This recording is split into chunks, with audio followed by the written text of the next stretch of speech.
Hello, Jassie. Today is Monday.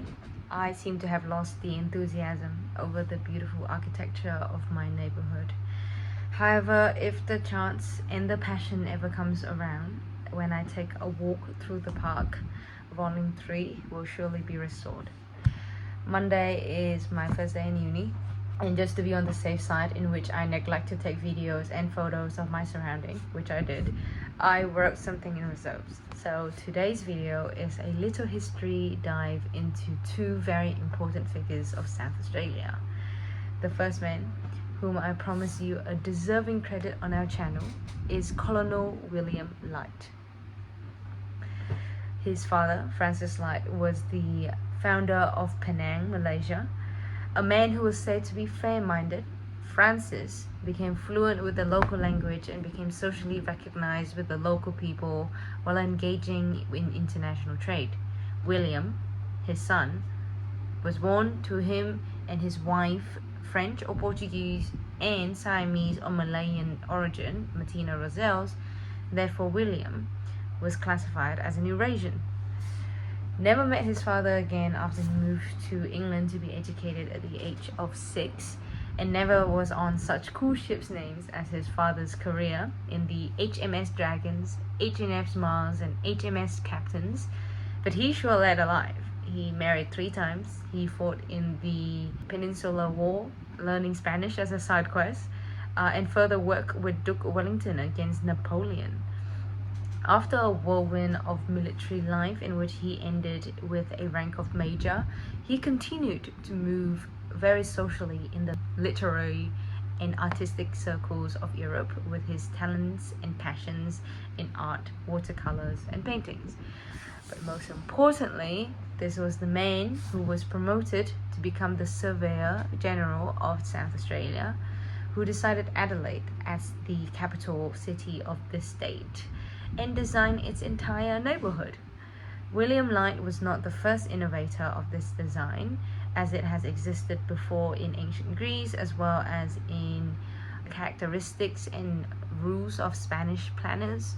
However, it cannot be denied that the geometric pattern of Adelaide make the central city stand out as a landmark in the middle, and that all the roads that follow become simple to navigate.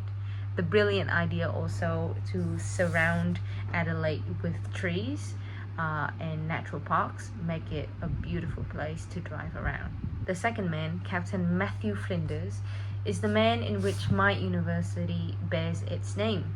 Despite changing its logo recently to be more inclusive of Aboriginal history by removing Flinders' ship, the name stayed, and along with that, my curiosity of his history. It is to be said that any person born in South Australia must know not just him, but also his cat's name, who I'm happy to report to you is named Trim. He, not the cat, Matthew Flinders, was a British cartographer who led the first inshore circumnavigation of Australia. He was also credited for calling Australia Australia rather than the not so agreeable to the ear, according to him, Terra Australis. He, along with George Bass, very brilliantly at the time, confirmed that Tasmania is indeed an island. Wow. Being a man, however, he decided that his exploration gave him safe passage through France during a British vs. French war. In the middle of the war, he decided it was a good idea, as a British man wearing British uniform, to travel past the military line, naval line of France. Do whatever you want to do with that information. He was obviously arrested for 6 years, although during that time he wrote down all of the information on his voyage. Arrested for 6 years and died before seeing the success of his book about navigation around Australia, he still lived on. A man who was so important to Australia, not just university and high schools named after him, but streets, highways, and many other things as well. For an update about me, although not necessary because you and I still have time to talk, but to get into a habit later on, if this is the only method we can talk in the future. I'm doing alright. I'm really behind on all of my deadlines, and that feels a bit overwhelming. People with discipline like you, Josh, or Eva, or Zara, I really envy you. And I think I must do more than envying, because uni is going to be very, very tough if I don't start developing a schedule now. I made some friends, made some bad choices about certain things that poor Dylan wouldn't be very proud of. I'm starting to settle into South Australia, although not truly feeling like I belong just yet. But I always think about Western Australia. Not even about the people anymore, although that does comes up, but it's just the memories. I want to be able to remember the train lines and the stop names, the beaches and the streets.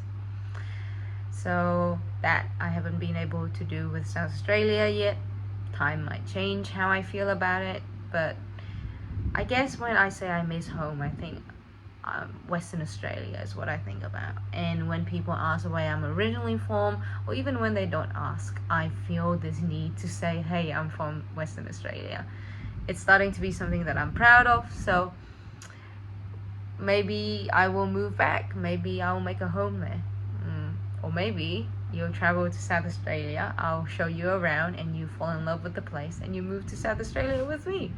Who knows? The future is a long way to see, and I can't tell just yet. To copy a bit from one of my favorite content creator, Black of Today, this week of studenthood, screen usage has stayed consistently at 10 hours a week. Time seems to be stuck, but I'm stuck with time. And occasionally, I wonder if William Light had sit, doubt, and mope like me, would Adelaide still have such a nice little street system? Jassie, I will see you on Friday.